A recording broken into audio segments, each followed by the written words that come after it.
दोस्तों नमस्कार, जय हिंद। मैं जितेंद्र यादव। कई दिनों से क्लास खाली जा रहा था, हम लोग किसी काम व्यस्त होने के कारण, तो शायद न मिलने के कारण जो है अगला क्लास लेकर हम लोग आया हूँ, जिसके लिए खेद है आप लोगों से। तो हम लोग चलते हैं कि बहुत ही शानदार व्यक्ति जो हमेशा सुर्खियों में रहने वाले उस दौर में थे जब भारत गुलामों की जंजीरों में जकड़ा हुआ था। उनकी बात करेंगे, सुभाष चंद्र बोस की बात करेंगे। पूर्ण रूप से यह अपने आप में एक बहुत ही महान सेनानायक थे, जिन्होंने भारत के आर्मी जैसी सेना का गठन किया, जो आज वर्तमान में आर्मी है। संभवतः इन्हीं की देन को अगर देखा जाए भारतीय में, तो इन्हीं की देन मानी जा सकती है। पूर्ण रूप से जो आजकल मोदी जी कर रहे हैं, कहीं न कहीं सुभाष चंद्र बोस जी से वो प्रभावित हुए हैं, क्योंकि पहली बार सुभाष चंद्र बोस जी ने इंडियन नेशनल आर्मी में स्त्रियों को पहली बार ये उसमें शामिल किए थे। इसकी स्थापना हो रही थी सिंगापुर में। सिंगापुर से उस दौर में भारत अपने अंतिम लड़ाई लड़ रहा था 1942 के भारत छोड़ो आंदोलन के दौर में। इन्होंने बड़ा ही महत्वपूर्ण सहयोग प्रदान किया था। तो हम लोग उनके बारे में आज पूरा बायोडाटा देखते हैं, और इससे पूर्ण रूप से आपको क्वेश्चन, सब इसमें क्वेश्चन ही क्वेश्चन है। आगामी कोई परीक्षा होगी, TGT, PGT, one day, civil services में कोई भी पेपर होगा, तो पूर्ण रूप से पीटी के लिए, वनडे के लिए तो रामबाण है एकदम, कोई दिक्कत होने वाली इसमें नहीं है। वो लोग देखते हैं सुभाष चंद्र बोस के बारे में। तो आते हैं टॉपिक पर, देखते हैं भाई। जो सुभाष चंद्र बोस थे, ये सुभाष चंद्र बोस थे, इनका जन्म का हुआ था, जन्म हो रहा है 23 जनवरी 1897 ईस्वी को हो रहा है, और मृत्यु कब हो रही है? 1945 में हो रही है। और जन्म का स्थान कहाँ इनका है? तो जन्म स्थान जो है वो उड़ीसा के कटक जिला है, वहां पर इनका जन्म हो रहा है। इन्होंने जो शिक्षा ग्रहण की, केवल बीए किया है। बीए कब पास किए थे? 1919 में पास आउट हो गए थे, और ये कलकत्ता विश्वविद्यालय से किए थे उस दौर में, 1919 के दौर में। काफी मायने रखता है। इन्होंने जो पहला परीक्षा दिया वह आईसीएस परीक्षा था, जिसका वर्तमान नाम आईएएस होता है, आजकल जो चल रहा है चर्चा में। तो 1920 में इनका सिलेक्शन हो गया, और पूरे उस क्षेत्र में चौथा रैंक इन्होंने हासिल किया। उस परीक्षा में कौन सा रैंक हासिल किया? चौथा रैंक। यानी कि आईएएस बनने के लिए केवल आपको बीए की जरूरत है। तब से लेकर के आज तक यही ग्रेजुएशन ही आईएएस के लिए मुख्य हो गया। तो बीए करिए आप, आईएएस का फॉर्म भरिए, तैयारी करिए, आप आईएएस हो जाए, कोई डाउट नहीं। अदर डिग्री लेने की जरूरत नहीं, 20 डिग्री की कोई आवश्यकता नहीं है। यदि एक देश को चलाने के लिए बीए ही काफी है, एक देश चलाने के लिए बीए ही काफी है। बीए का बच्चा तो अपने आप में बड़ा ही बेजोड़ होता है, उस समाज के बारे में प्रखर होता है, क्षेत्र के बारे में प्रखर होता है, सब कुछ जानता है, समझता है, और आगे उसे के हाथों में एक जिला होता है। तो बीए काफी अच्छा था, स्नातक डिग्री किए थे। तो हम लोग देखते हैं जो सुभाष चंद्र बोस थे, वह पहली बार महात्मा गांधी से जो जुड़े, वो उस दौर में 1921 में जुड़े थे। कब जुड़े? 1921 में महात्मा गांधी से सुभाष चंद्र बोस जुड़े। उस दौर में महात्मा गांधी असहयोग आंदोलन चला रहे थे, उस आंदोलन में आकर के जुड़ गए। कौन जुड़ रहा है? सुभाष चंद्र बोस जुड़ रहे हैं। और जब महात्मा गांधी ने 11-12 फरवरी 1922 को असहयोग आंदोलन समाप्त कर दिया, तो इनसे महात्मा गांधी से सुभाष चंद्र बोस के मध्य मतभेद हो गया, यानी कि बिगाड़ हो गया। अब जो बिगाड़ हो गया तो उस दौर में इंडियन नेशनल कांग्रेस आईएनसी के 2 बार अध्यक्ष थे। ठीक, अब इनका तो बिगाड़ हो गया, सुभाष चंद्र बोस महात्मा गांधी का, तो महात्मा गांधी से सुभाष चंद्र बोस अलग हो गए। क्या किए? अलग हो गए। उसके पश्चात ये 1900 अलग हो गए। उसके कुछ वर्ष पहले 1938-39 में आईएनसी के 2 बार अध्यक्ष रह चुके थे। 38 में पूरा अध्यक्ष के 39 जो अध्यक्ष बने, तो महात्मा गांधी से मतभेद होने के कारण इन्होंने अध्यक्ष पद से क्या किया? इस्तीफा दे दिया कि हमें अध्यक्ष पद नहीं लेना है। जब इस्तीफा दे दिए इन्होंने, तो इन्होंने क्या किया? सुभाष चंद्र बोस ने 1939 में एक संस्था का गठन किए जिसका नाम था फॉरवर्ड ब्लॉक। फॉरवर्ड ब्लॉक की स्थापना कर रहे 1939 में। एक क्रांतिकारी संगठन था और 1939 में ही फॉरवर्ड ब्लॉक नामक एक पत्रिका का भी संपादन कर रहे थे। कौन कर रहा था? सुभाष चंद्र बोस कर रहे थे, यही कर रहे थे। अब इनको जब अत्यधिक लोकप्रियता मिलने लगी सुभाष चंद्र बोस को, वह दौर आता 1940 में सुभाष चंद्र बोस ने आईएनसी से पूर्ण रूप से त्याग पत्र दे दिया कि हम आईएनसी के सदस्य नहीं रहेंगे। 1940 में 1940 से नहीं रहेंगे। उसके बाद क्या किया? इनको लोगों ने बहुत ज्यादा सराहना करना शुरू कर, बहुत ज्यादा लोकप्रियता मिलना शुरू हो गई। जब लोकप्रियता मिलना शुरू हो गई तो अंग्रेजों के लिए बहुत बड़ा चैलेंज था कि एक आईसीएस अधिकारी जो पद से इस्तीफा दे रहा है, असहयोग आंदोलन से जुड़ रहा है, कुछ कमी उसको दिखाई पड़ रही है, महात्मा गांधी उसको बंद कर दे रहे हैं। उस बात से दुखी हो गए, इन्होंने अलग संगठन बना लिया। कुछ तो कमी रहेगी। यदि उसी दौर में महात्मा गांधी रोकते नहीं असहयोग आंदोलन, तो संभवतः भारत उसी दौर में हो सकता है आजाद हो जाता था या आजाद के लक्ष्य पर पहुंच सकता था, लेकिन छोटी सी गलती होने का हो गया। ये दूसरी तरफ महात्मा गांधी की भी कुछ विचार है।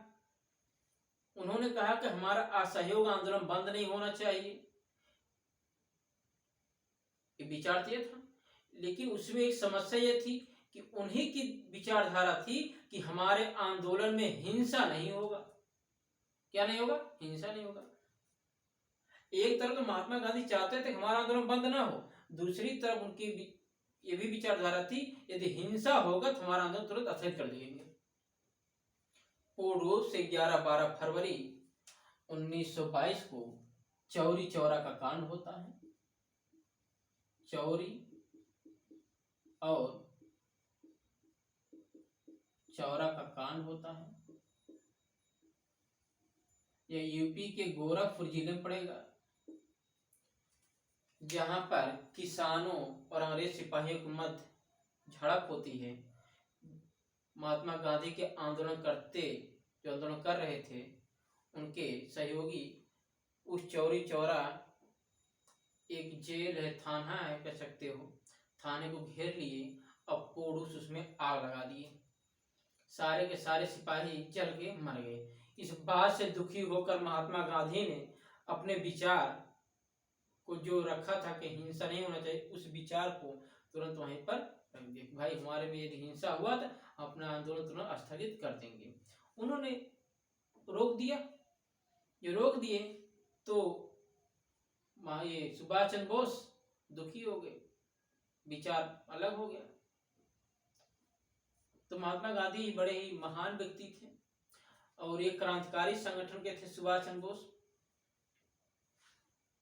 तो 1940 में अहिंसक त्याग पत्र दे दिए। 1940 में सुभाष चंद्र बोस की इतनी लोकप्रियता बढ़ गई कि हर एक नागरिक, हर एक व्यक्ति भारत का सुभाष चंद्र बोस के बारे में जानने लगा। कुछ तो पत्रिका के माध्यम जाने, कुछ तो उनके संगठन के नाम से जाने, कुछ उनसे साक्षात मिले उनसे जाने, कई विचार हो गए। तो यह चीज अंग्रेजों को भा नहीं रही थी। अरे क्या करे थे, उन्होंने क्या किया, 1940 में सुभाष चंद्र बोस को उनके घर में ही नजरबंद कर दिया। एक प्रकार कर सकते हो जेल कर दिया, उनके घर में जेल बना दिए। जैसे आज के 2 साल पहले, 3 साल पहले, 2 साल पहले देखोगे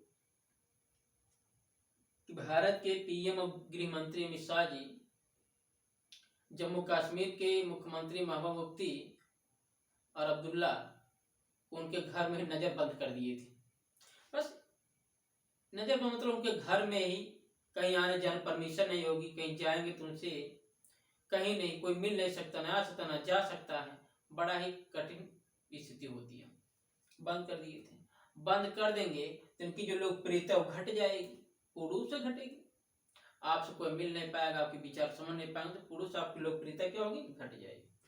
और बड़ा ही विडम्बना है, सरकार को चलाने के लिए कुछ राजा को तो पूर्ण रूप से निरंकुश होना पड़ता है। प्रत्येक राजा हुए हैं, ये आजकल भी हो रहा है, पहले भी हो रहा था। अब अंग्रेजों की नीतियों को भारत में लागू कर दिया गया। आज भी स्थितियां लागू हो रही हैं, देख रहे हैं आप लोग। यदि विचार करने का प्रयास करोगे तो चीजें वही हो रही हैं, क्योंकि लोकप्रियता जब बढ़ेगी ना, उनको दबा दिया जाएगा तो लोकप्रियता घट जाएगी। पूर्ण से सरकारें कर रही, प्रत्येक सरकार आती, कोई भी सरकार तो पूर्ण से करती वो, हर एक सरकार कर रही तो भी करेगी। संभवतः हो सकता है जो सरकार ना कर रही हो वर्तमान करेगी। तो आगे देखते हैं। जैसे उसके पश्चात 1940 में उन्हें नजरबंद किया गया और 41 जाते जाते न सुभाष चंद्र बोस भाग गए। एक आईएएस को कब तक बंद कर सकते हो? 1 महीना, 2 महीना, 5, 6 साल, 6 महीने, 8 महीने, 10, उसको काम खत्म, भाग गए। भागने के पश्चात सर्वप्रथम वो दिल्ली पहुंचे। कहाँ पहुंचे? दिल्ली। दिल्ली में मोमो मेट्रो से, मोमो नामक ट्रेन से वो लोग दिल्ली पहुंचे। दिल्ली में अपना नाम बदल के जियाउद्दीन पठान रखे। क्या रखे? जियाउद्दीन पठान के भेष में दिल्ली से पेशावर पहुंच गए। पेशावर होते हुए पहुंच गए काबुल। कहाँ पहुंच गए? काबुल पहुंच गए। काबुल में आर मेसोलैंडा नामक नाम से पासपोर्ट बनवाया। आर मेसोलैंडा नाम से पासपोर्ट बनवाए। पासपोर्ट बनवाने के पश्चात पहुंच गए जर्मनी। कहां पहुंच गए? जर्मनी।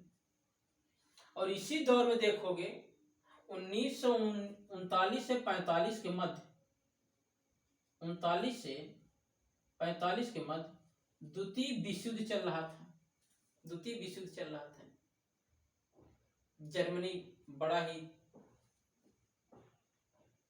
निरंकुश शासक हुआ वहां पर। एडोल्फ हिटलर जो पूर्ण रूप से जर्मनी में हिटलर, एडोल्फ हिटलर से मिले। कौन मिला जर्मनी में? सुभाष चंद्र बोस जी मिले।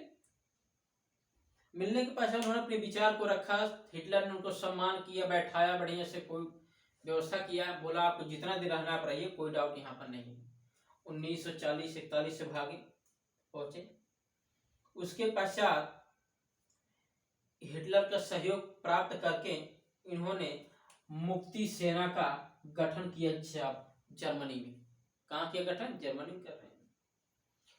उसके पश्चात 3 अप्रैल 1941 को जर्मनी में ही इंडियन इंडिपेंडेंस लीग की स्थापना की। जर्मनी में कर रहे हैं। लगभग 2 साल जर्मनी में इन्होंने अपने जीवन का व्यतीत किया, वो भी हिटलर के साथ। समझ सकते हो, हिटलर भारत का कभी भी प्रतिद्वंदी नहीं था। हिटलर अपने यहाँ यहूदियों को मार रहा था, उनका दुश्मन वो था। हो सकता है उसकी विचारधारा अलग रही हो, चाहे ईश्वर के नाम से, धर्म नाम, किसी नाम से रही हो, अलग चीज है। लेकिन वह राजा जो था पूर्ण रूप से एक अधिकारी को, भारत के एक सामान्य नागरिक को, जो लोकप्रियता नागरिक है, उसके इतना सम्मान साथ कर रहा है, सम्मान दे रहा है, और एक IAS अधिकारी थे तो पूर्ण सम्मान मिलेगा। उसके पश्चात पहुंच गए सिंगापुर 1943 में। कहाँ चले गए? सिंगापुर चले गए।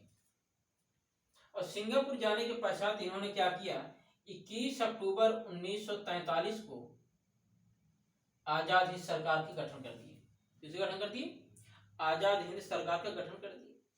और स्वयं इसका अध्यक्ष थे, प्रधानमंत्री थे और विदेश मंत्री भी थे। किसका? आजाद हिंद सरकार। गठन कहाँ किया जा रहा है? सिंगापुर गठन किया जा रहा है।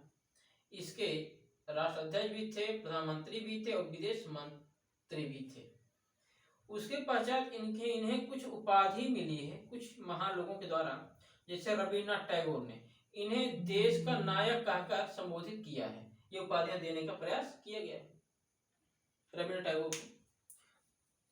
तो पूर्ण रूप से यह जो रविन्द्रनाथ टैगोर हैं, इनको ये उपाधि देने का प्रयास किए हैं और उपाधि दिया गया है सुभाष चंद्र बोस को। तो ये पूर्ण रूप से सुभाष चंद्र बोस के बारे में, उनके कार्यकलाप के बारे में, उनके जीवन के बारे में, अथक संघर्ष के पश्चात ये आज इस क्षेत्र में बड़े ही प्रसिद्धि प्राप्त कर चुके हैं।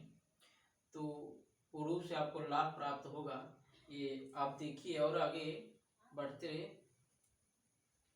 तो ये प्रक्रिया चल रही है सुभाष चंद्र बोस की, जिन्होंने बहुत ही संघर्ष के पश्चात कई पत्रिका, कई संस्था का गठन कर रहे हैं।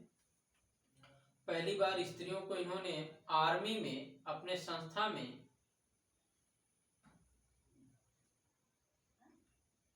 शामिल किए, जिससे लोगों का मनोभाव बढ़े, स्त्री पुरुष दोनों साथ एक साथ मिल करके देश के विकास में सहयोग प्रदान करें। तो इस प्रकार के सुभाष चंद्र बोस ने अपने शक्ति, अपने ज्ञान और वैभव के साथ उन्होंने पूर्ण रूप से देश को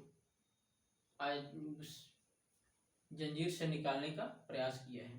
तो सुभाष चंद्र बोस एक महान योद्धा, सेनानायक, वीर सपूत, उनके लिए जितना ही बोला जाए पूर्ण रूप से कम ही होगा। तो जो चीज उन्होंने दिया है संभवतः आज तक किसी ने नहीं दिया, आज तक किसी ने नहीं दिया। अब उन्हीं की विचारधारा पर मोदी जी चल रहे हैं। तो पूर्ण रूप से एक अच्छी विचारधारा है कि मोदी जी पहली बार आए तो पहली बार नेवी में, आर्मी में स्त्रियों को आने का, लड़कियों को आने का मौका मिला पहली बार। तो पूर्ण रूप से इन्होंने भी देश के प्रति जो कार्य कर रहे हैं, कुछ नई चीजें कर रहे हैं, तो सबको लाभ हो भी रहा है, लोगों को अच्छा लाभ हो रहा है। और कुछ कमियां हैं सरकार में, थोड़ी बहुत कमियां होती रहती हैं, चलती हैं। तो इस प्रकार से हम लोग देखते हैं दोस्तों।